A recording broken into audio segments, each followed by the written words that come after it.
Satnam Shri Waheguru JIO. 13ਵਾਂ ਜਿਸ ਤਰ੍ਹਾਂ ਸਾਫ਼ ਕੱਪੜੇ 'ਤੇ ਹੀ ਰੰਗ ਚੜ੍ਹ ਸਕਦਾ ਹੈ, ਇਸੇ ਤਰ੍ਹਾਂ ਜੋ ਦਿਲ ਬਦੀ ਤੋਂ ਸਾਫ਼ ਹੈ ਉਹੀ ਭਗਤ ਦੇ ਰੰਗ ਵਿੱਚ ਰੰਗਿਆ ਜਾਂਦਾ ਹੈ। ਜਿਸ ਦਿਲ ਵਿੱਚ ਪਾਪ ਦਾ ਜ਼ਹਿਰ ਮੌਜੂਦ ਹੈ ਉੱਥੇ ਭਗਤੀ ਆਪਣੇ ਅੰਮ੍ਰਿਤ ਨੂੰ ਨਸ਼ਟ ਨਹੀਂ ਕਰਦੀ। ਪਵਿੱਤਰ ਦਿਲ ਵਿੱਚ ਹੀ ਭਗਤੀ ਦੀ ਫੁਲਵਾੜੀ ਲੱਗ ਸਕਦੀ ਹੈ। ਪਵਿੱਤਰਤਾ ਦੇ ਲਈ 4 ਗੱਲਾਂ ਦਾ ਹੋਣਾ ਜ਼ਰੂਰੀ ਹੈ: ਸ਼ੁੱਧ ਸਰੀਰ, ਸ਼ੁੱਧ ਮਨ, ਸ਼ੁੱਧ ਆਹਾਰ, ਸ਼ੁੱਧ ਵਿਹਾਰ। 5ਵਾਂ ਹੋਰ ਵੀ ਚਾਹੀਦਾ, ਸ਼ੁੱਧ ਆਚਾਰ, ਚਾਲ ਚੱਲਣ ਵੀ ਸ਼ੁੱਧ ਹੀ ਚਾਹੀਦਾ। ਪਵਿੱਤਰਤਾ 2 ਤਰ੍ਹਾਂ ਦੀ ਹੁੰਦੀ ਹੈ। 13ਵਾਂ ਨੰਬਰ 1 ਅੰਦਰੂਨੀ ਪਵਿੱਤਰਤਾ। ਜਿੱਥੇ ਤੱਕ ਹੋ ਸਕੇ ਮਨ ਨੂੰ ਦੰਭ, ਰਾਗ, ਦਵੈਸ਼, ਹੰਕਾਰ, ਮੋਹ, ਈਰਖਾ, ਘਿਰਣਾ, ਕਾਮ, ਕ੍ਰੋਧ, ਲੋਭ, ਮੋਹ, ਹੰਕਾਰ ਆਦਿ ਬੁਰਾਈਆਂ ਤੋਂ ਸਾਫ਼ ਰੱਖਿਆ ਜਾਵੇ ਅਤੇ ਉਹਨਾਂ ਦੀ ਥਾਂ 'ਤੇ ਪ੍ਰੇਮ, ਨਿਮਰਤਾ, ਖਿਮਾ, ਬੈਰਾਗ, ਸਤ, ਅਹਿੰਸਾ, ਦਇਆ ਆਦਿ 7 ਗੁਣ ਆਪਣੇ ਅੰਦਰ ਧਾਰਨ ਕੀਤੇ ਜਾਣ। ਸਤ ਜਾਂ ਪਵਿੱਤਰ ਵਿਚਾਰ ਹੀ ਮਨ ਨੂੰ ਉੱਚਾ ਲੈ ਜਾਂਦੇ ਹਨ। ਜਦੋਂ ਤੱਕ ਸਾਡੇ ਵਿਚਾਰ ਪਵਿੱਤਰ ਨਹੀਂ, ਅਸੀਂ ਭਗਤੀ ਦੇ ਰਾਜ ਮਾਰਗ 'ਤੇ ਨਹੀਂ ਚੱਲ ਸਕਦੇ। ਮਨ ਦੀ ਸ਼ੁੱਧੀ ਦੇ ਲਈ 7 ਆਹਾਰ, 7 ਵਿਚਾਰ, 7 ਵਿਵਹਾਰ, 7 ਆਚਾਰ ਦੀ ਲੋੜ ਹੈ।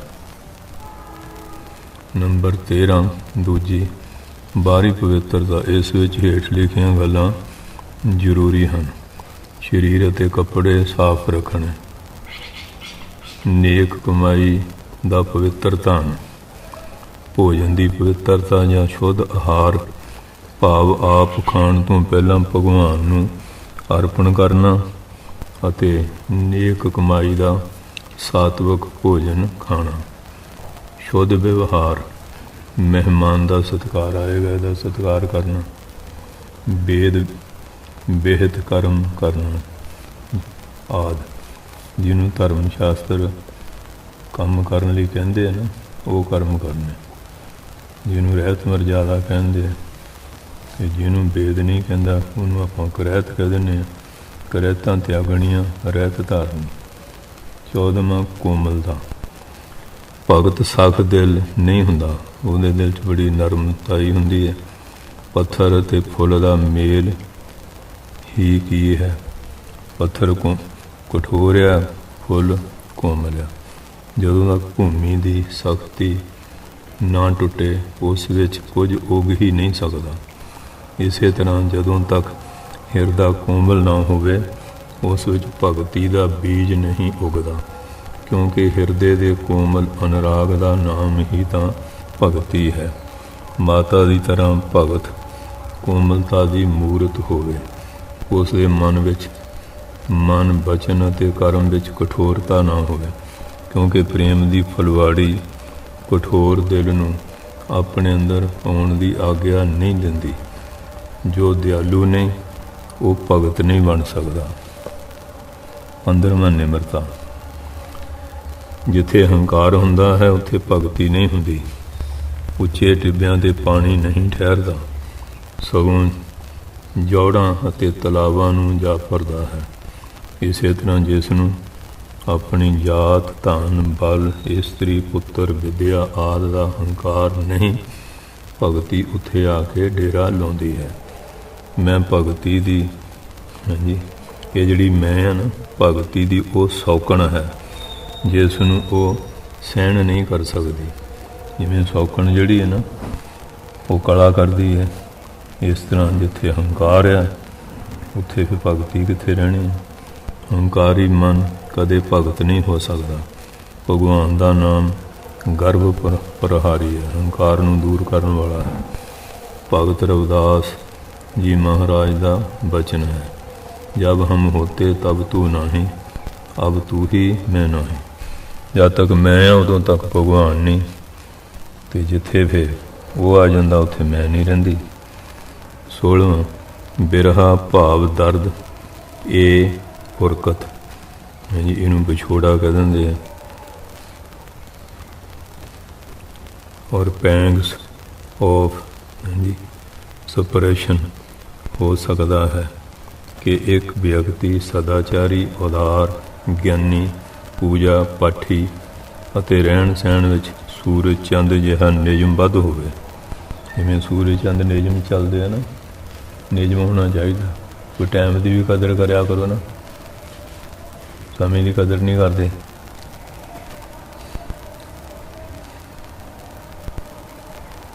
ਪਰ ਭਗਤੀ ਦੀ ਅਸਲ ਭਾਵਨਾ ਤੋਂ ਔਰ ਨਿਯਮਬੱਧ ਹੋਵੇ, ਪਰ ਭਗਤੀ ਦੀ ਅਸਲ ਭਾਵਨਾ ਤੋਂ ਖਾਲੀ ਹੋਵੇ। ਔਰ ਰੁੱਖ ਦੀ ਜੜ੍ਹ ਤਾਂ ਹੈ ਤਾਂ ਸਭ ਕੁਛ ਹੈ, ਜੜ੍ਹ ਨਹੀਂ ਤਾਂ ਕੁਝ ਵੀ ਨਹੀਂ। ਇਸੇ ਤਰ੍ਹਾਂ ਭਗਤੀ ਦਾ ਮੂਲ ਹੈ ਵੇਦਨਾ, ਪੀੜਾ, ਬਿਰਹਾ, ਵਿਆਕੁਲਤਾ। ਜੇਕਰ ਪ੍ਰਾਣ ਵਿੱਚ ਵੇਦਨਾ, ਵਿਆਕੁਲਤਾ ਨਹੀਂ ਉੱਠਦੀ ਤਾਂ ਸਮਝ ਲਓ ਕਿ ਸਦਾਚਾਰੀ, ਪਰਮਾਤਮਾ ਅਤੇ ਗਿਆਨੀ ਹੋਣ 'ਤੇ ਵੀ ਮਨ 'ਤੇ ਭਗਤੀ ਦਾ ਰੰਗ ਨਹੀਂ ਚੜ੍ਹਿਆ। ਜਦੋਂ ਤੱਕ ਦਿਲ ਵਿੱਚ ਸਦਾ ਦਿਲ ਵਿੱਚ ਬਿਨਾਂ ਜਲ ਦੇ ਮਛਲੀ ਦੀ ਤਰ੍ਹਾਂ ਤੜਫ ਨਹੀਂ, ਤਦ ਤੱਕ ਸਦਾਚਾਰੀ, ਪਰਮਾਤਮਾ ਅਤੇ ਗਿਆਨੀ ਹੋਣ 'ਤੇ ਵੀ ਭਗਤੀ ਦਾ ਰੰਗ ਨਹੀਂ ਚੜ੍ਹਦਾ, ਕਿਉਂਕਿ ਪ੍ਰੇਮ ਹੀ ਭਗਤੀ ਹੈ।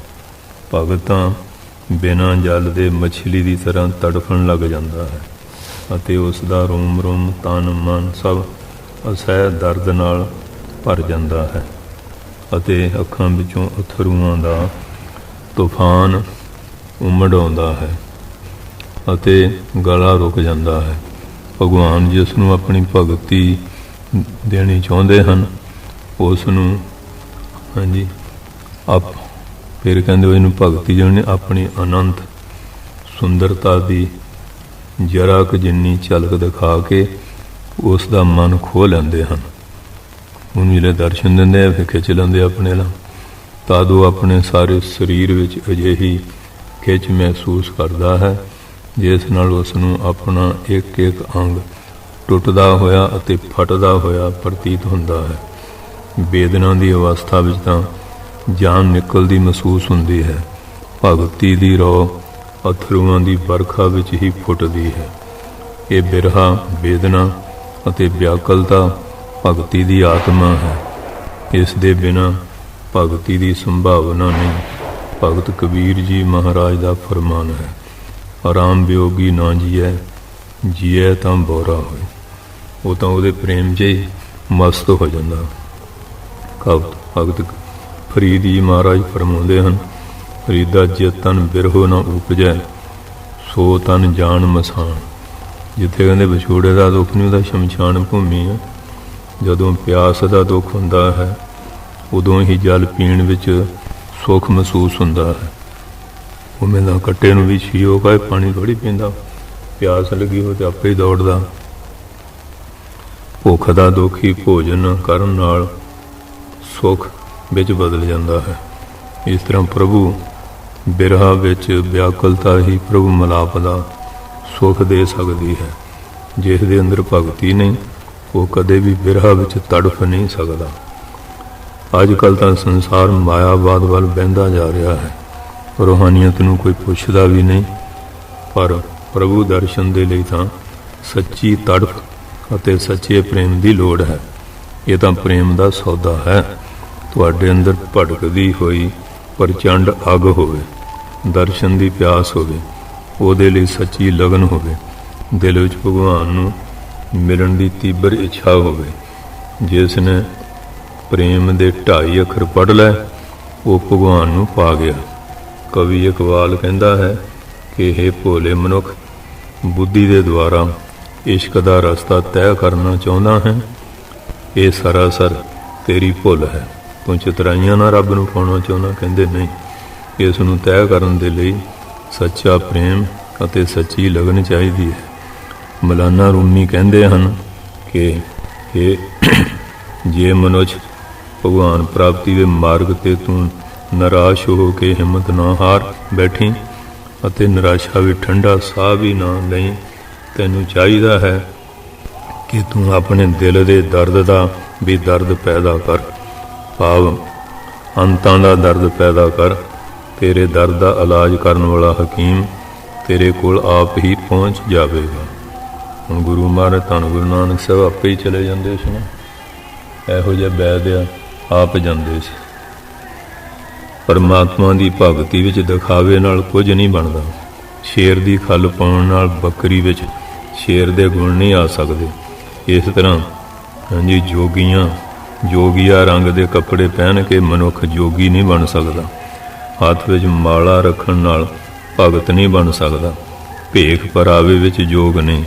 ਮਲੰਮੇ ਦੀ ਅੰਗੂਠੀ ਇੱਕ ਦਿਨ ਜ਼ਰੂਰ ਪਰਖੀ ਜਾਵੇਗੀ ਅਤੇ ਸਾਰਾ ਭੇਦ ਖੁੱਲ੍ਹ ਜਾਵੇਗਾ। ਸਿਰ ਦੇ ਵਾਲ ਕਟਾਉਣ ਦੇ ਨਾਲ ਹੀ ਫਕੀਰੀ ਨਹੀਂ ਮਿਲ ਜਾਂਦੀ। ਇਸ ਵਿੱਚ ਤਾਂ ਸਿਰਫ ਉਸਤਰੇ ਦੀ ਤਰ੍ਹਾਂ ਲੋੜ ਪੈਂਦੀ ਹੈ, ਪਰ ਜੋਗ ਬੜੀ ਮੁੱਲਵਾਨ ਚੀਜ਼ ਹੈ। ਇਸ ਵਿੱਚ ਤਾਂ ਮਨ ਮੜਾਉਣਾ ਪੈਂਦਾ ਹੈ, ਜਾਨ ਖਪਾਉਣੀ ਪੈਂਦੀ ਹੈ, ਕਮਾਈ ਕਰਨੀ ਪੈਂਦੀ ਹੈ। ਜੇਕਰ ਸਿਰਫ ਕੰਨ ਪੜਾਉਣ ਨਾਲ ਜਾਂ ਸੁਆਹ ਮਲਣ ਨਾਲ ਜਾਂ ਭਗਵੇਂ ਕੱਪੜੇ ਪਾਉਣ ਨਾਲ ਹੀ ਜੋਗ ਮਿਲ ਜਾਂਦਾ ਹੈ ਤਾਂ ਇਹ ਬੱਚਿਆਂ ਦੀ ਹੀ ਖੇਡ ਹੁੰਦੀ। ਬਾਬਾ ਫਰੀਦ ਜੀ ਕਹਿੰਦੇ ਹਨ ਹਾਂਜੀ, ਮੁੰਡ ਮਡਾਏ। ਔਰ ਇਸ ਤਰ੍ਹਾਂ ਮਹਾਂਪੁਰਸ਼ਾਂ ਦੇ ਬਚਨ ਹੈਗੇ, ਮੁੰਡ ਮਡਾਏ ਜੋ ਸਿੱਧ ਪਾਈ, ਮੁਕਤੀ ਭੇਟ ਨਾ ਗਈਆ ਕਾਈ। ਕਿ ਇਸ ਤਰ੍ਹਾਂ ਜੇ ਮੂੰਹ ਸਿਰ ਮਨਾਉਣੇ ਨਾ, ਭੇਡਾਂ ਨੂੰ ਮੰਨਦੇ ਆ, ਇਹਦੇ ਨਾਲ ਕੋਈ ਮੁਕਤੀ ਥੋੜ੍ਹੀ ਮਿਲੇਗੀ। ਗੱਲ ਤਾਂ ਕਬੀਰ ਮਨ ਮੁੰਡਿਆ ਨਹੀਂ ਕੇਸ ਮਢਾਏ ਕਾਏ। ਜੇ ਮਨ ਨਹੀਂ ਮੁੰਨਿਆ, ਮਨ ਦੇ ਸੰਸਕਾਰ ਨਹੀਂ ਮੁੰਨੇ, ਫਿਰ ਕੀ ਹੋਏਗਾ। ਅਰਥ ਜੇਕਰ ਸਿਰਫ ਸਿਰ ਮਢਾਉਣ ਨਾਲ ਹੀ ਜੋਗ ਮਿਲ ਜਾਂਦਾ ਤਾਂ ਭੇਡ ਜੋ ਕਿ ਖੂਬ ਸਫਾਈ ਨਾਲ ਹਰ ਸਾਲ ਮੁੰਡੀ ਜਾਂਦੀ ਹੈ। ਮੁੰਡਾ ਤਾਂ ਹੀ ਕਹਿਣ ਲੱਗ ਪਏ ਸੀ, ਨਹੀਂ ਤਾਂ ਮੂੰਹ ਸਿਰ ਮੁੰਨਿਆ। ਮੁੰਡਾ ਦਾ ਮਤਲਬ ਇਹ ਮੂੰਹ ਸਿਰ ਮੁੰਨਿਆ। ਕਦੋਂ ਦੀ ਮੁਕਤੀ ਹੋ ਗਈ ਹੁੰਦੀ। ਜੋਗ ਤਾਂ ਮਨ ਮਾਰਨ ਨਾਲ ਮਿਲਦਾ ਹੈ। ਪਿਆਰੇ ਦੇ ਵਿਜੋਗ ਵਿੱਚ, ਤੜਫਣ ਵਿੱਚ ਜੋ ਮਜ਼ਾ ਆਉਂਦਾ ਹੈ ਉਹ ਮਿਲਾਪ ਵਿੱਚ ਨਹੀਂ। ਮਿਲਾਪ ਵਿੱਚ ਤਾਂ ਹਾਂਜੀ ਕਿੱਸਾ ਕਥਾ ਹੀ ਖਤਮ ਹੋ ਜਾਂਦਾ ਹੈ। ਇਸ ਦੇ ਲਈ ਸੱਚੇ ਭਗਤ ਮਿਲਾਪ ਜਾਂ ਮੁਕਤੀ ਨਹੀਂ ਚਾਹੁੰਦੇ। ਉਹ ਤਾਂ ਜਨਮ ਜਨਮਾਂਤਰ ਵਿੱਚ ਪ੍ਰਭੂ ਦੀ ਨਿਸ਼ਕਾਮ ਭਗਤੀ ਅਤੇ ਪ੍ਰੇਮ ਹੀ ਚਾਹੁੰਦੇ ਹਨ। ਕਹਿੰਦੇ ਹਨ ਜੋ ਮਜ਼ਾ ਫਰਾਕੇ ਯਾਰ ਹਾਂਜੀ ਪ੍ਰੀਤਮ ਦੇ ਬਿਰਹੇ 'ਤੇ ਪਾਇਆ, ਹਾਂਜੀ ਕਬ ਵਹਿ ਬਸਾਲੇ ਮੈਨੇ ਮਿਲਾਪ ਯਾਰ ਨੇ ਪਾਇਆ। 17ਵਾਂ ਸਰਬ ਭਾਵ ਦਾ ਅਰਥ ਹੈ ਕਿ ਸਰੀਰ ਦੇ ਸਭ ਅੰਗਾਂ ਅਤੇ ਮਨ ਦੀਆਂ ਸਭ ਬਿਰਤੀਆਂ ਨੂੰ ਈਸ਼ਵਰ ਭਗਤੀ ਵਿੱਚ ਲਗਾਇਆ ਜਾਵੇ। ਅੱਖਾਂ ਉਸ ਨੂੰ ਹੀ ਸਭ ਰੂਪ ਵਿੱਚ ਦੇਖਣ, ਕੰਨ ਉਸ ਨੂੰ ਹੀ ਹਰ ਆਵਾਜ਼ ਵਿੱਚ ਸੁਣਨ, ਹੱਥ ਉਸ ਦੀ ਸੇਵਾ ਕਰਨ, ਭਾਵ ਆਪ ਦੇ ਸਭ ਕੰਮ ਪੂਜਾ ਬਣ ਜਾਣਗੇ। ਫਿਰ ਉੱਤਮ ਭਗਤ ਉਹ ਹੁੰਦਾ ਹੈ ਜੋ ਸਭ ਜੜ ਚੇਤਨ ਵਿੱਚ ਭਗਵਾਨ ਦੇ ਹੀ ਦਰਸ਼ਨ ਕਰਦਾ ਹੈ ਅਤੇ ਜੋ ਹਰ ਚੀਜ਼ ਅਤੇ ਪ੍ਰਾਣੀ ਵਿੱਚ ਭਗਵਾਨ ਨੂੰ ਹੀ ਦੇਖਣ ਦਾ ਅਭਿਆਸ ਕਰਦਾ ਹੈ। ਜਿਵੇਂ ਜੇਕਰ ਕੋਈ ਫਕੀਰ ਮੰਗਣ ਆਵੇ ਤਾਂ ਉਹ ਖਿਆਲ ਕਰੇ ਕਿ ਭਗਵਾਨ ਹੀ ਭਿਖਾਰੀ ਦੇ ਰੂਪ ਵਿੱਚ ਮੇਰੇ ਕੋਲੋਂ ਮੰਗਣ ਆਏ ਹਨ। ਇਸ ਲਈ ਹਰ ਸਮੇਂ ਸਰਬ ਭਾਵ ਨਾਲ ਬੇਫਿਕਰ ਹੋ ਕੇ ਕੇਵਲ ਭਗਵਾਨ ਦਾ ਹੀ ਭਜਨ ਕਰਦੇ ਰਹਿਣਾ ਚਾਹੀਦਾ ਹੈ। ਧੰਨ ਧੰਨ ਸ਼੍ਰੀ ਗੁਰੂ ਨਾਨਕ ਦੇਵ ਜੀ ਮਹਾਰਾਜ ਦਾ ਫਰਮਾਨ ਹੈ, ਜਹ ਜਹ ਦੇਖਾ ਤਹ ਤਹ ਤੂੰ ਹੈ, ਤੁਝ ਹੀ ਤੇ ਨਿਕਸੀ ਫੂਟ ਮਰਾ। ਔਰ ਹੁਣ ਪਾਣੀ ਤੋਂ ਮੱਛੀ ਹੋ ਜਾਂਦੀ ਨਾ, ਮਰ ਜਾਂਦੀ ਹੈ। ਇਸ ਤਰ੍ਹਾਂ ਪ੍ਰੇਮੀ ਜਿਹੜੇ ਉਹਨਾਂ ਦੇ ਅੰਦਰ ਐਸੀ ਤੜਫ ਹੁੰਦੀ ਹੈ। 18ਵਾਂ ਇਕਾਂਤ ਸੇਵਨ ਅਤੇ ਪਰਮਾਤਮਾ ਨੂੰ ਘਰ ਦਾ ਸੁਆਮੀ ਸਮਝਣਾ। ਇਕਾਂਤ ਸੇਵਨ ਭਗਤੀ ਦਾ ਇੱਕ ਜ਼ਰੂਰੀ ਅੰਗ ਹੈ। ਜਿੱਥੇ ਦੋ ਵੀ ਇਕੱਠੇ ਬੈਠਣਗੇ ਫਾਲਤੂ ਗੱਲਾਂ ਹੋਣਗੀਆਂ ਅਤੇ ਭਜਨ ਨਹੀਂ ਹੋ ਸਕੇਗਾ। ਮਹਾਂਪੁਰਖ ਤਾਂ ਕਹਿੰਦੇ ਹਨ ਕਿ ਜਿੱਥੇ ਦੋ ਸਾਧੂ ਰਹਿਣ ਉਹ ਪਿੰਡ ਅਤੇ ਜਿੱਥੇ ਤਿੰਨ ਹੋਣ ਉਹ ਨਗਰ ਬਣ ਜਾਂਦਾ ਹੈ। ਇਸ ਲਈ ਜਿੱਥੇ ਤੱਕ ਹੋ ਸਕੇ ਇਕਾਂਤ ਸੇਵਨ ਦਾ ਅਭਿਆਸ ਕਰੇ। ਦੂਸਰਾ ਘਰ-ਬਾਰ ਦਾ ਸੁਆਮੀ ਪਰਮਾਤਮਾ ਨੂੰ ਸਮਝੇ ਮਨ ਵਿੱਚ ਇਹ ਵਿਚਾਰ ਰੱਖੇ ਕਿ ਘਰ-ਬਾਰ ਮੇਰਾ ਨਹੀਂ, ਪਰਮਾਤਮਾ ਦਾ ਹੈ। ਇਸ ਨਾਲ ਮੋਹ ਦਾ ਨਾਸ ਹੋ ਕੇ ਭਗਵਾਨ ਨਾਲ ਪ੍ਰੇਮ ਹੋ ਜਾਵੇਗਾ। ਫਿਰ 19ਵਾਂ ਮੰਗਲ ਭਾਵ ਭਲਾਈ ਅਤੇ ਸੁੰਦਰਤਾ ਜਾਂ ਸੁੰਦਰ ਦੀ ਉਪਾਸਨਾ।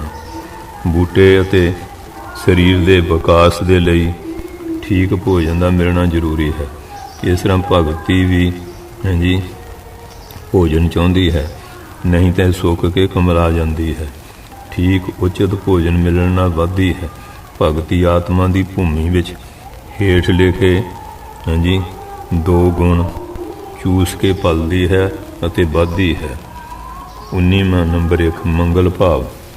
ਅਸੀਂ ਕਿਸੇ ਵਿਅਕਤੀ ਦੀ ਜਿੰਨੀ ਭਲਾਈ ਮਹਿਸੂਸ ਕਰਦੇ ਹਾਂ, ਉਨਾ ਹੀ ਉਸ ਨੂੰ ਯਾਦ ਕਰਦੇ ਹਾਂ ਅਤੇ ਉਨਾ ਹੀ ਸਾਡੇ ਦਿਲ ਵਿੱਚ ਉਸ ਦਾ ਪ੍ਰੇਮ ਜਾਗਦਾ ਹੈ।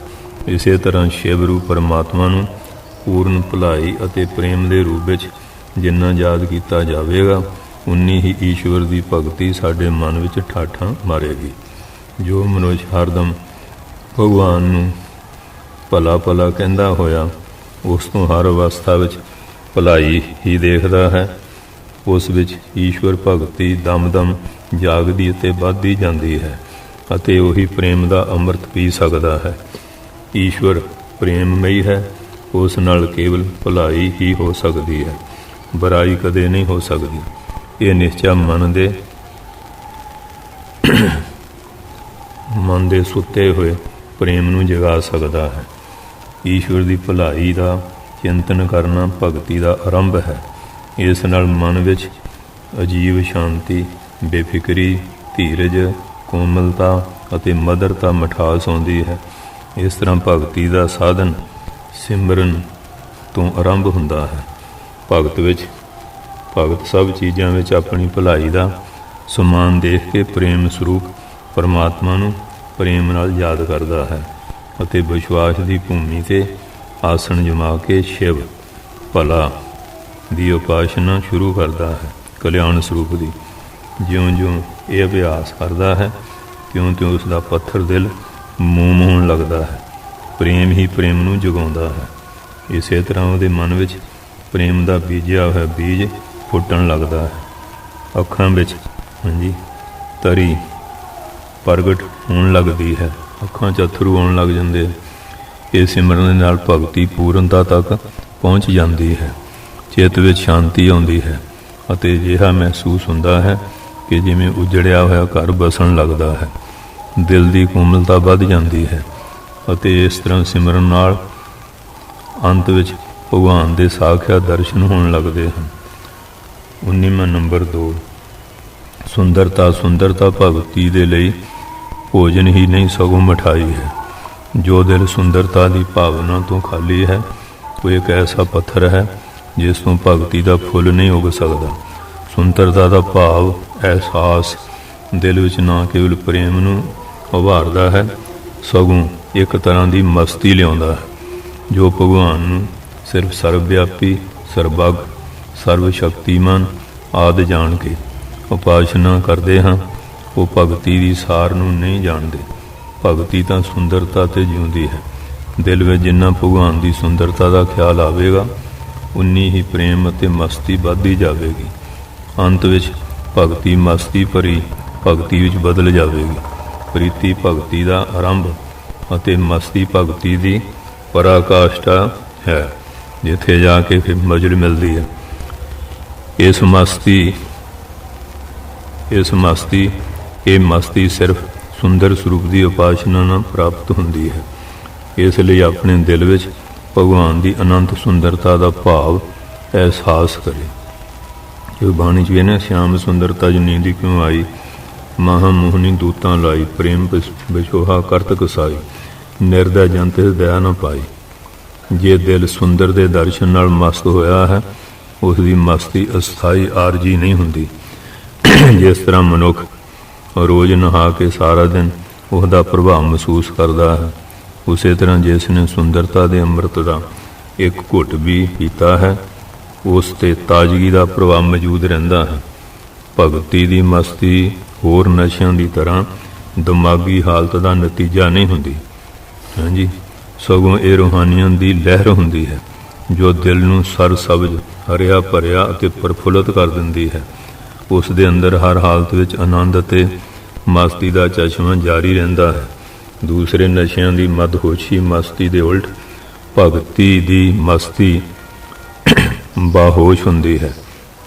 ਭਗਤ ਹੋਰ ਸਭ ਕੁਝ ਭੁੱਲ ਜਾਂਦਾ ਹੈ, ਪਰ ਸੁੰਦਰਤਾ ਦੇ ਗਿਆਨ ਦਾ ਅੰਮ੍ਰਿਤ ਲਗਾਤਾਰ ਪੀਂਦਾ ਰਹਿੰਦਾ ਹੈ, ਕਿਉਂਕਿ ਉਹ ਹਰ ਵੇਲੇ ਮਹਾਰਾਜ ਦੇ ਸਰੂਪ ਦਾ ਧਿਆਨ ਕਰਦਾ ਉਸ ਬੱਚੇ ਦੀ ਤਰ੍ਹਾਂ ਹੈ ਜੋ ਮਾਤਾ ਦਾ ਦੁੱਧ ਪੀਂਦਾ ਹੋਇਆ ਆਪਣੇ ਸਾਰੇ ਖਿਡੌਣੇ ਭੁੱਲ ਜਾਂਦਾ ਹੈ।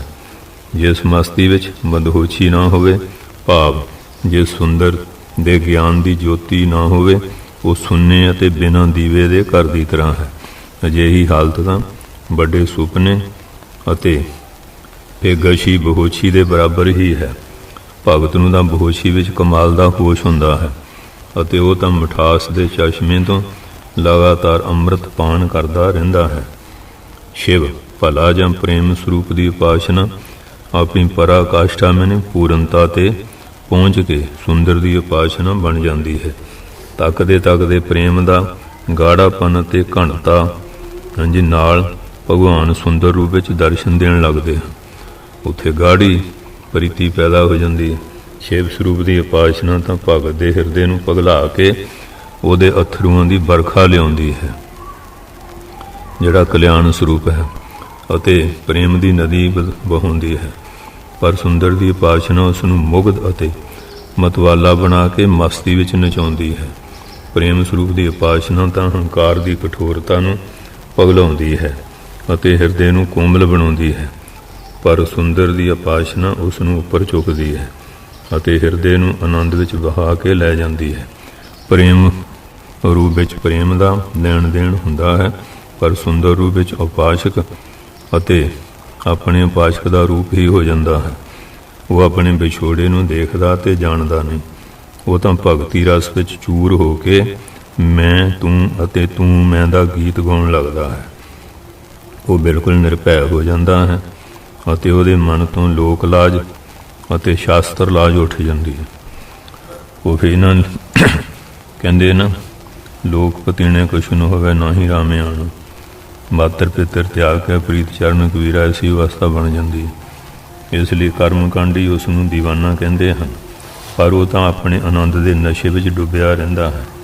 ਇਸ ਤਰ੍ਹਾਂ ਜਦੋਂ ਭਗਤ ਸ਼ਿਵ ਪੂਰਨ ਭਲਾਈ ਅਤੇ ਪ੍ਰੇਮ ਅਤੇ ਸੁੰਦਰ ਅਤੇ ਖੂਬੀ ਦੇ ਦਰਸ਼ਨ ਦੇ ਆਨੰਦ ਵਿੱਚ ਮਤਵਾਲਾ ਹੋ ਕੇ ਕਹਿ ਉੱਠਦਾ ਹੈ, ਭਲਾ ਭਲਾ ਭਲਾ ਤੇਰਾ ਰੂਪ ਅਤ ਸੁੰਦਰ ਅਪਾਰ ਅਨੂਪ। ਕਿਉਂਕਿ ਪਰਮਾਤਮਾ ਦਾ ਜਿਹੜਾ ਸਰੂਪ ਹੈ ਉਹਦੇ ਬਰਾਬਰ ਕਿਸੇ ਦੀ ਸੁੰਦਰਤਾ ਹੈ ਨਹੀਂ। ਤਾਂ ਉਸ ਦਾ ਜੀਵਨ ਉਹ ਪਹਿਲਾ ਜੀਵਨ ਨਹੀਂ ਰਹਿੰਦਾ। ਹੁਣ ਉਸ ਵਿੱਚ ਨਵੀਂ ਬਹਾਰ ਆਉਂਦੀ ਹੈ, ਜਿਵੇਂ ਨਵੇਂ ਫੁੱਲ ਖਿੜਦੇ ਹਨ ਅਤੇ ਫਲ ਲੱਗਦੇ ਹਨ। ਦਰਸ਼ਨ ਤੋਂ ਪਹਿਲਾਂ ਉਸ ਦਾ ਚਿੱਤ ਮਾਰੂਥਲ ਦੇ ਪੱਥਰਾਂ ਦੀ ਤਰ੍ਹਾਂ ਸਖਤ ਅਤੇ ਖੁਸ਼ਕ ਹੁੰਦਾ ਹੈ। ਉਹ ਹੰਕਾਰ ਅਤੇ ਸੁਆਰਥ ਦਾ ਜੀਵਨ ਬਤੀਤ ਕਰਦਾ ਹੈ। ਉਹ ਆਪਣੀਆਂ ਸ਼ਕਤੀਆਂ ਅਤੇ ਗੁਣਾਂ ਨੂੰ ਈਸ਼ਵਰ ਵੱਲੋਂ ਨਹੀਂ ਦੇਖਦਾ। ਇਹ ਨਹੀਂ ਸਮਝਦਾ ਵੀ ਮਹਾਰਾਜ ਦੀ ਦਾਤ ਹੈ। ਉਹ ਵਡਿਆਈ ਦੇ ਲਈ ਤਾਂ ਪਰਪਕਾਰ ਕਰਦਾ ਅਤੇ ਸਾਨੂੰ ਲੋਕ ਕਹਿਣ ਵੀ ਬੜਾ ਵੀ ਦਾਨੀ ਹੈ, ਗਿਆਨੀ ਧਿਆਨੀ ਹੈ, ਪਰ ਨਿਸਵਾਰਥ ਸੇਵਾ ਦੇ ਲਈ ਤਿਆਰ ਨਹੀਂ ਹੁੰਦਾ। ਪੈਰ ਪੈਰ 'ਤੇ ਉਹਦਾ ਸਵਾਰਥ ਉਹਨੂੰ ਪ੍ਰੇਮ ਅਤੇ ਭਲਾਈ ਤੋਂ ਰੋਕਦਾ ਹੈ। ਉਹ ਆਪਣੇ ਦਿਲ ਦੀ ਕਠੋਰਤਾ ਦੇ ਕਾਰਨ ਦੂਸਰੇ ਦੁੱਖ ਵਿੱਚ ਤੜਫਣੋਂ ਤਾਂ ਦੂਰ ਰਿਹਾ। ਉਸ ਨੂੰ ਉਹਦੇ ਹਾਲ 'ਤੇ ਤਰਸ ਵੀ ਨਹੀਂ ਆਉਂਦਾ। ਪਰ ਜਦੋਂ ਭਗਤੀ ਦੀ ਆਦਰਿਸ਼ ਬਾਜੂ ਉਸ ਮਾਰੂਥਲ ਦੇ ਉੱਪਰ ਅਥਰੂਆਂ ਦੀ ਲਗਾਤਾਰ ਮੂਸਲਾਧਾਰ ਵਰਖਾ ਨਾਲ ਪ੍ਰੇਮ ਦੀ ਨਦੀ ਵਹਾ ਦਿੰਦੀ ਹੈ, ਤਾਂ ਉਹ ਨਦੀ ਇਸ ਧਰਤੀ ਨੂੰ ਨਰਮ ਅਤੇ ਉਪਜਾਊ ਬਣਾ ਦਿੰਦੀ ਹੈ। ਫਿਰ ਇਸ ਭੂਮੀ 'ਤੇ ਨਿਮਰਤਾ, ਦਇਆ, ਸੇਵਾ, ਆਨੰਦ, ਸ਼ਾਂਤੀ ਅਤੇ ਪਵਿੱਤਰਤਾ ਦੇ ਫੁੱਲ ਖਿੜਨ ਲੱਗਦੇ ਹਨ।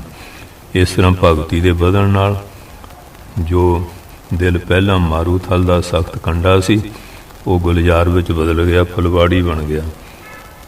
ਪ੍ਰੇਮ ਦੀ ਵਰਖਾ ਜਿੱਥੇ ਹੰਕਾਰ ਦੀ ਅੱਗ ਬੁਝਾ ਦਿੰਦੀ ਹੈ, ਉੱਥੇ ਮਨ ਵੀ ਨਿਰਮਲ ਬਣਾ ਦਿੰਦੀ ਹੈ। ਜਿੱਥੇ ਹੰਕਾਰ ਦਾ ਨਿਵਾਸੀ, ਉੱਥੇ ਹੁਣ ਭਗਵਾਨ ਆਪਣਾ ਆਸਣ ਲਾਉਂਦੇ ਹੈ। ਮਹਾਰਾਜ ਮਲਤਾਨ ਗਏ ਨਾ, ਅਤੇ ਉਹ ਜਿੰਨੇ ਉੱਥੇ ਦੇ ਪੀਰ ਸੀਗੇ ਉਹਨੇ ਕਿਹਾ ਵੀ ਮੱਕੇ ਮਦੀਨੇ ਬਗਦਾਦ ਸਾਰੇ ਸੀ ਮਹਾਰਾਜ ਦੀ ਜੈ ਜੈਕਾਰ ਆ, ਇਹ ਕਿਸੇ ਢੰਗ ਨਾਲ ਤੋਰੀਏ। ਉਹ ਦੁੱਧ ਦਾ ਕਟੋਰਾ ਭਰ ਕੇ ਲੈ ਆਇਆ। ਇਹ ਮਤਲਬ ਇਹ ਸੀ ਕਿ ਜਿਹੜਾ ਸ਼ਹਿਰ ਪੀਰਾਂ ਨਾਲ ਭਰਿਆ, ਤੁਹਾਡੀ ਲੋੜ ਨਹੀਂ। ਮਹਾਰਾਜ ਨੂੰ ਉੱਤੇ ਫੁੱਲ ਰੱਖਤਾ, ਦੁੱਧ ਵੀ ਨਹੀਂ ਡੁੱਲਿਆ, ਅਤੇ ਜਿਵੇਂ ਫੁੱਲ ਨਾਲ ਲੈ ਪਿਆ ਉਹ ਵੀ, ਅਤੇ ਜਿਵੇਂ ਸੁਗੰਧੀ ਵਿੱਚ ਛੱਡਦੀ। ਕਹਿੰਦੇ ਪੀਰੋ ਘਬਰਾਓ ਨਾ, ਤੁਹਾਨੂੰ ਕਲੇਸ਼ ਵੀ ਨਹੀਂ ਦੇਵਾਂਗੇ, ਤੁਹਾਡੇ ਜਿਹੜੀ ਇੱਕ ਦੂਜੇ ਪ੍ਰਤੀ ਬਦਬੂ ਆ ਉਹ ਵੀ ਦੂਰ ਕਰਾਂਗੇ, ਅਤੇ ਫੁੱਲ ਵਾਂਗੂ ਸੁਗੰਧੀ ਵੀ ਭਰ ਦਿਆਂਗੇ। ਅਤੇ ਸਾਰੇ ਮਹਾਰਾਜ ਚਰਨੀ ਡਿੱਗ ਪਏ ਸੀ। ਔਰ ਇਸ ਕਰਕੇ ਕਹਿੰਦੇ ਆ ਜਿੱਥੇ ਹੰਕਾਰ ਦਾ ਨਿਵਾਸ ਸੀ, ਉੱਥੇ ਹੁਣ ਭਗਵਾਨ ਆਪਣਾ ਆਸਣ ਲਾਉਂਦੇ ਹਨ। ਈਸ਼ਵਰ ਪ੍ਰੇਮ ਦੇ ਨਾਲ ਨਾਲ ਈਸ਼ਵਰ ਦੇ ਸਾਰੇ ਸੰਸਾਰ ਨਾਲ ਵੀ ਉਹਦਾ ਪ੍ਰੇਮ ਹੋ ਜਾਂਦਾ ਹੈ। ਸਵਾਰਥ ਪਰ ਸਵਾਰਥ, ਪਰਉਪਕਾਰ ਅਤੇ ਪਰ ਸੇਵਾ ਵਿੱਚ ਬਦਲ ਜਾਂਦਾ ਹੈ। ਪਹਿਲਾਂ ਹੰਕਾਰ ਵਿੱਚ ਉਹ ਦੂਸਰੇ ਨੂੰ ਨੀਵਾਂ ਜਾਣ ਕੇ ਆਪਣੀ ਮਹਿਮਾ ਦੇ ਲਈ ਦੂਸਰਿਆਂ 'ਤੇ ਪਰਉਪਕਾਰ ਕਰਦਾ ਸੀ, ਪਰ ਹੁਣ ਭਗਤੀ ਦਾ ਰੰਗ ਚੜ੍ਹਨ ਨਾਲ ਸਭ ਤੋਂ ਨੀਵਾਂ ਬਣ ਕੇ ਭਗਵਾਨ ਦੀ ਮਹਿਮਾ ਦੇ ਲਈ ਦੂਸਰਿਆਂ ਦੀ ਸੇਵਾ ਕਰਦਾ ਹੈ। ਕੋਰਾ ਬੇਦੰਤੀ ਸਿਰਫ ਆਪਣੇ ਆਪ ਨੂੰ ਹੀ ਵੱਡਾ ਸਮਝਦਾ ਹੋਇਆ ਆਪਣੀ ਵਡਿਆਈ ਦਾ ਆਨੰਦ ਤਾਂ ਲੈਣਾ ਚਾਹੁੰਦਾ ਹੈ, ਪਰ ਆਪਣੀ ਛੁਟਿਆਈ ਦਾ ਰਸ ਨਹੀਂ ਲੈਂਦਾ। ਪਰ ਭਗਤੀ ਗਿਆਨ ਨੂੰ ਪੂਰਨ ਬਣਾਉਂਦੀ ਹੈ। ਇਹ ਅਤ ਵਡਿਆਈ ਦੀ ਤਰ੍ਹਾਂ ਅਤ ਛੁਟਿਆਈ ਨੂੰ ਵੀ ਰਸਮੀ ਬਣਾ ਕੇ ਛੁਟਿਆਈ ਵਿੱਚ ਵੀ ਵਡਿਆਈ ਪ੍ਰਗਟ ਕਰਨ ਦੀ ਕਰਾਮਾਤ ਦਿਖਾਉਂਦੀ ਹੈ। ਹੁਣ ਅੱਜ ਕੱਲ੍ਹ ਪੜ੍ਹ ਜਾਂਦੇ ਆ, ਅੰਦਰ ਨਿਮਰਤਾ ਨਹੀਂ, ਸ਼ਰਧਾ ਨਹੀਂ, ਭਗਤੀ ਨਹੀਂ, ਪ੍ਰੇਮ ਨਹੀਂ, ਨਿਰੀ ਵਡਿਆਈ ਹੰਕਾਰ ਹੈ, ਗਿਆਨ ਨਹੀਂ। ਗਿਆਨ ਉਹ ਹੈ ਜਿਸ ਵਡਿਆਈ ਅਤੇ ਛੁਟਿਆਈ ਦੋਨਾਂ ਦੀ ਸਮਾਈ ਹੋਵੇ। ਸ਼ੀਸ਼ੇ ਦੋ ਤਰ੍ਹਾਂ ਦੇ ਹੁੰਦੇ ਹਨ, ਇੱਕ ਛੋਟੀ ਚੀਜ਼ ਨੂੰ ਵੱਡੀ ਕਰਕੇ ਦਿਖਾਉਂਦੇ ਹਨ ਅਤੇ ਦੂਸਰੇ ਵੱਡੀ ਚੀਜ਼ ਨੂੰ ਛੋਟੀ ਕਰਕੇ ਦਿਖਾਉਂਦੇ ਹਨ। ਭਗਤੀ ਦੂਸਰੀ ਤਰ੍ਹਾਂ ਦਾ ਸ਼ੀਸ਼ਾ ਹੈ ਜੋ ਵੱਡੀਆਂ ਚੀਜ਼ਾਂ ਨੂੰ ਛੋਟੀਆਂ ਕਰਕੇ ਦਿਖਾਉਂਦਾ ਹੈ। ਭਗਤ ਆਪਣੇ ਆਪ ਨੂੰ ਬਹੁਤ ਹੀ ਛੋਟਾ ਜਾਣ ਕੇ ਆਪਣੀ ਛੁਟਿਆਈ ਵਿੱਚ ਭਗਵਾਨ ਦੀ ਵਡਿਆਈ ਦੇਖਦਾ ਹੈ ਅਤੇ ਇਸ ਛੁਟਿਆਈ ਦੀ ਔਸ਼ਧੀ ਨਾਲ ਹੰਕਾਰ ਦਾ ਇਲਾਜ ਕਰਦਾ ਹੈ। ਉਹ ਆਪਣੇ ਆਪ ਨੂੰ ਸਭ ਤੋਂ ਨੀਵਾਂ ਅਤੇ ਸਭ ਦੇ ਪੈਰਾਂ ਦੀ ਧੂੜ ਜਾਣਦਾ ਹੋਇਆ ਅਸਲ ਵਿੱਚ ਸਭ ਤੋਂ ਉੱਚਾ ਅਤੇ ਸਭ ਦਾ ਸਰਤਾਜ ਬਣ ਜਾਂਦਾ ਹੈ। ਭਗਤ ਕਰਦਾ ਹੈ ਪਰ ਕੁਝ ਨਹੀਂ ਕਰਦਾ, ਦਿੰਦਾ ਹੈ ਪਰ ਕੁਝ ਨਹੀਂ ਦਿੰਦਾ, ਭੋਗਦਾ ਹੈ ਪਰ ਕੁਝ ਨਹੀਂ ਭੋਗਦਾ, ਕਿਉਂਕਿ ਉਹ ਆਪਣੇ ਅਤੇ ਸਭ ਦੇ ਅੰਦਰ ਇੱਕ ਭਗਵਾਨ ਨੂੰ ਹੀ ਕਰਤਾ, ਦਾਤਾ ਅਤੇ ਭੋਗਤਾ ਮੰਨਦਾ ਹੈ। ਭਗਤ ਤਾਂ ਪ੍ਰੇਮ ਅਤੇ ਦਇਆ ਦਾ ਪੁਤਲਾ ਹੁੰਦਾ ਹੈ। ਉਹ ਤਾਂ ਹਰ ਗੱਲ ਵਿੱਚ ਭਗਵਾਨ ਨੂੰ ਹੀ ਕਾਰਨਹਾਰ ਮੰਨਦਾ ਹੈ। ਉਸ ਦਾ ਪ੍ਰੇਮ ਸਿਰਫ ਮਨੁੱਖ ਤੱਕ ਹੀ ਸੀਮਿਤ ਨਹੀਂ ਰਹਿੰਦਾ, ਸਗੋਂ ਪਸ਼ੂਆਂ, ਰੁੱਖਾਂ ਅਤੇ ਪੱਥਰਾਂ ਤੱਕ ਫੈਲ ਜਾਂਦਾ ਹੈ। ਉਹ ਸਭ ਜੀਵਾਂ 'ਤੇ ਦਇਆ ਕਰਦਾ ਹੈ। ਉਸ ਨੂੰ ਕਦੇ ਘਿਰਣਾ, ਈਰਖਾ ਅਤੇ ਦੁਸ਼ਮਣੀ ਦਾ ਜਵਾਰ ਨਹੀਂ ਚੜ੍ਹਦਾ, ਜ਼ਬਰ ਨਹੀਂ ਚੜ੍ਹਦਾ, ਤਪ ਨਹੀਂ ਚੜ੍ਹਦਾ। ਉਸ ਦੀ ਬੋਲੀ ਤੋਂ ਮਿਠਾਸ ਵਹਿੰਦੀ ਹੈ ਅਤੇ ਉਸ ਦੀਆਂ ਅੱਖਾਂ ਤੋਂ ਅੰਮ੍ਰਿਤ ਵਰਸਦਾ ਹੈ। ਉਹਦਾ ਚਿਹਰਾ ਚੰਦ ਤੋਂ ਵੱਧ ਕੇ ਸੁੰਦਰ ਅਤੇ ਫੁੱਲ ਤੋਂ ਵੱਧ ਕੇ ਪ੍ਰਸੰਨ ਹੁੰਦਾ ਹੈ। ਉਹਦਾ ਦਰਸ਼ਨ ਸੁੰਦਰ ਦਾ ਦਰਸ਼ਨ ਹੁੰਦਾ ਹੈ। ਇਸ ਤਰ੍ਹਾਂ ਸੁੰਦਰ ਦੀ ਉਪਾਸਨਾ ਨਾਲ ਉਸ ਦੇ ਸਭ ਕੰਮ ਸੁੰਦਰਤਾ ਦੇ ਢਾਂਚੇ ਵਿੱਚ ਢਲ ਜਾਂਦੇ ਹਨ। ਵਾਹਿਗੁਰੂ ਜੀ ਕਾ ਖਾਲਸਾ, ਵਾਹਿਗੁਰੂ ਜੀ ਕੀ ਫਤਿਹ।